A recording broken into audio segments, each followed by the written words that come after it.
But it's funny, I started hearing that some people, fans of Scott Pilgrim, were mad at the series and even calling it a betrayal of the material of the original books and also the movie.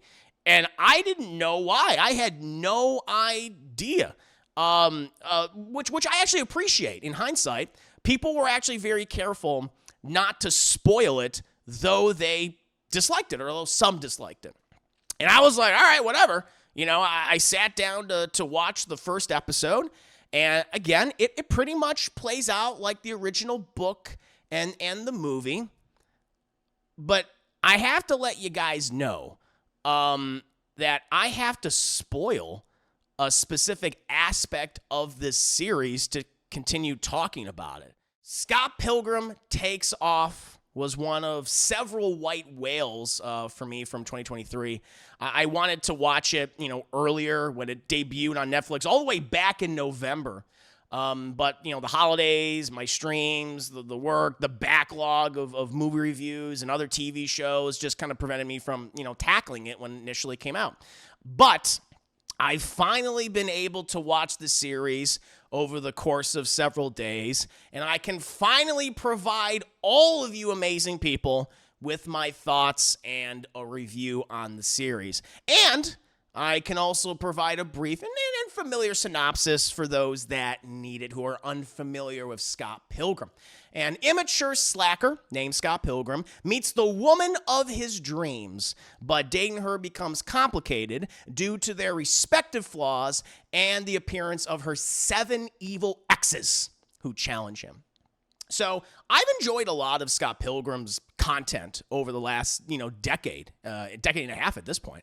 I was first exposed to the world via Edgar Wright's film, which I really enjoyed, and personally, I think that was his last truly great film that he made.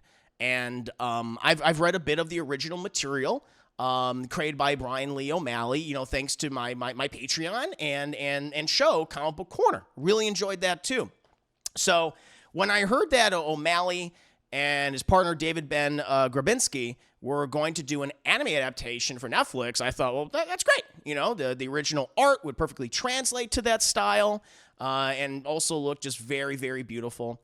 I was even happier to hear that the majority, if not everyone, from the original film will return to voice their respective characters, from Michael Cera to Elizabeth Winstead, Chris Evans, and Kieran Culkin, all very, cool and endearing to me. I think, oh, that's awesome. This project sounds great.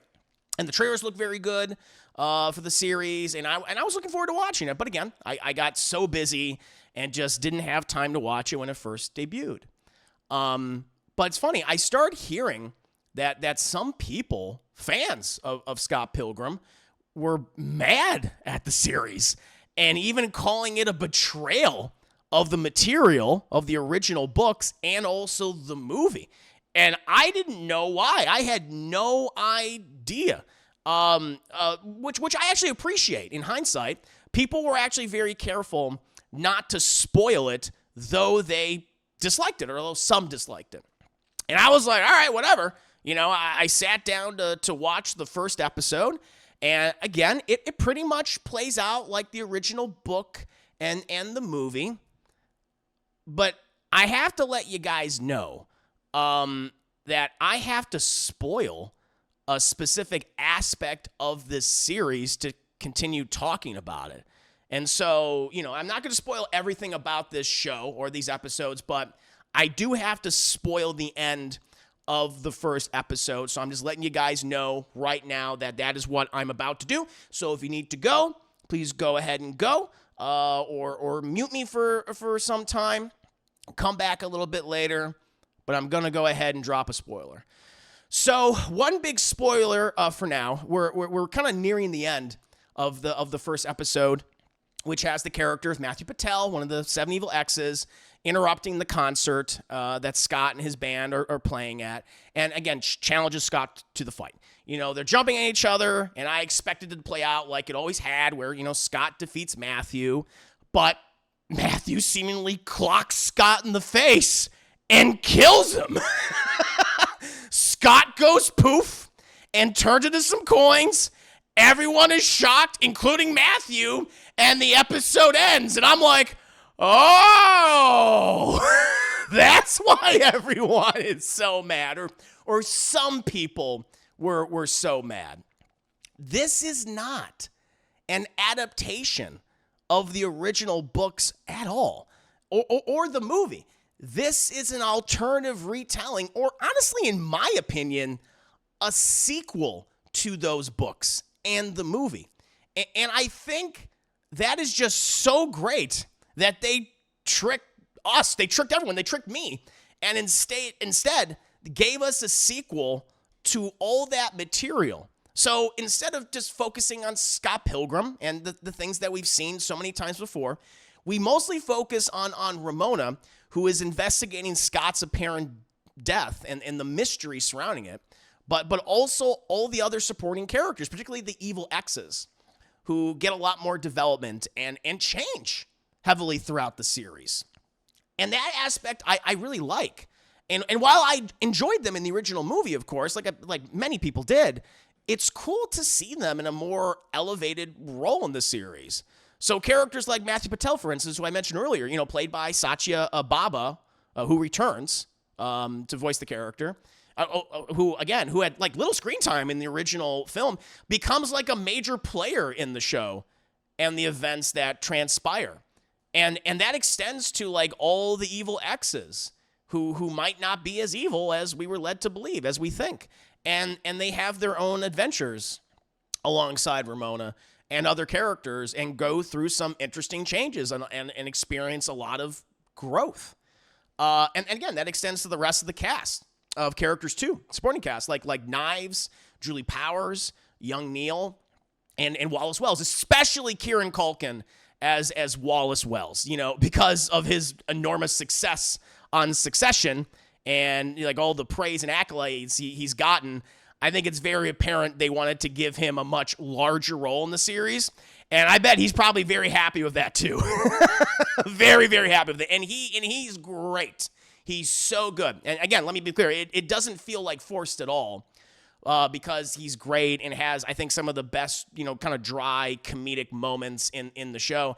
And that's the same. It goes for Winstead as Ramona as well. She's given a lot more to do and is able to confront her past, her feelings, and her exes in an alternative way that I actually really liked and was kind of progressive.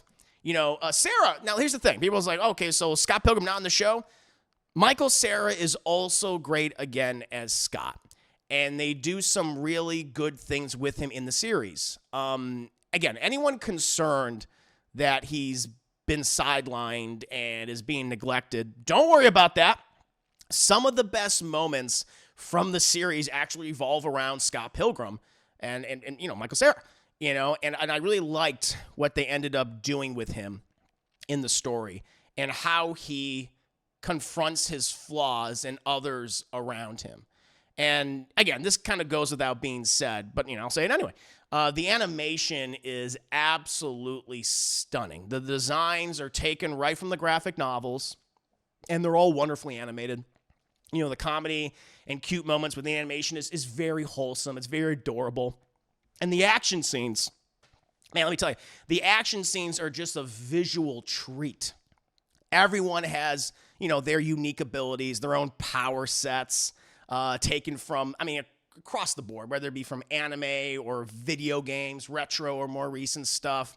And they for Scott and Ramona and for the evil exes and a couple of the other side characters, they have all their cool abilities and they get into some scuffles and action scenes too. And how they're animated and how all these actions are choreographed, the fight sequences, it's all really entertaining, especially towards, every episode has a great action beat in it, no question like that. At least one major action scene or several. And by the last couple episodes, certainly the last two, you get some great stuff there. And again, there are a number of twists and turns outside of the initial twist in the first episode where Scott dies, and those all really work well for me. There is some great guest voice work from a certain actor in here that has not been featured in any of the marketing whatsoever. But what they end up doing with them was just perfect to me. I thought it worked very, very well, and how they relate to another character and how they interact with that character. So going in the series, again, don't expect just another adaptation of the books or the movie. I personally view this as a sequel, a continuation of the series. And maybe this is controversial, but this is kind of how I feel. I think it also serves as a better ending for Scott Pilgrim and his respective supporting characters. I think it corrects some of the things people might have taken issue with from the original source material and even the movie's ending. Famously, that film had like several different endings before they went with the ending that they never really went with, for the theatrical release. I personally think it's an even better goodbye to this world and these characters. And I think, people are asking, are they going to do another season? Are they going to do a second season? And as far as I know, I think Brian Lee O'Malley confirmed, we are not going forward with the second season. And to be completely honest, they don't really need to. Again, even though this is obviously a sequel, you can view it as a sequel to the books. You can view it as a sequel to the movie, if that's what you're more familiar with, right? And how they end up changing certain things. But again, still respecting what came before. It's not like, well, we're just going to erase all that. All that happened. All that stuff happened. And we see the results of those original books and the results of the movie and what happened afterwards. But now we kind of have this new thing here that makes the lore more interesting. It makes the characters, I think, more interesting, to be perfectly honest. And so I really like that. I like that they tricked me. I know some people don't like being tricked. They don't like being bamboozled, And this is, it's such a kind of a niche property. It's a niche, graphic novels and a movie. It's a cult movie now.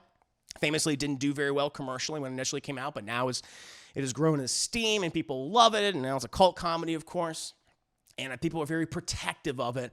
And I really like it too, but I feel like go in knowing that it's still very respectful to all those things. And it's not just an adaptation, it's a continuation. And it's a love letter to what came before, but it also wants to do new things with these characters that I think all really work, to be completely honest. But again, that's just my thoughts on Scott Pilgrim Takes Off. I know some people were turned off by the initial twist in the first episode and it being revealed to actually be a sequel series and not just a straight adaptation. But I am curious to hear from other people since it originally came out several months ago. I think it's had time to kind of settle for a lot of people.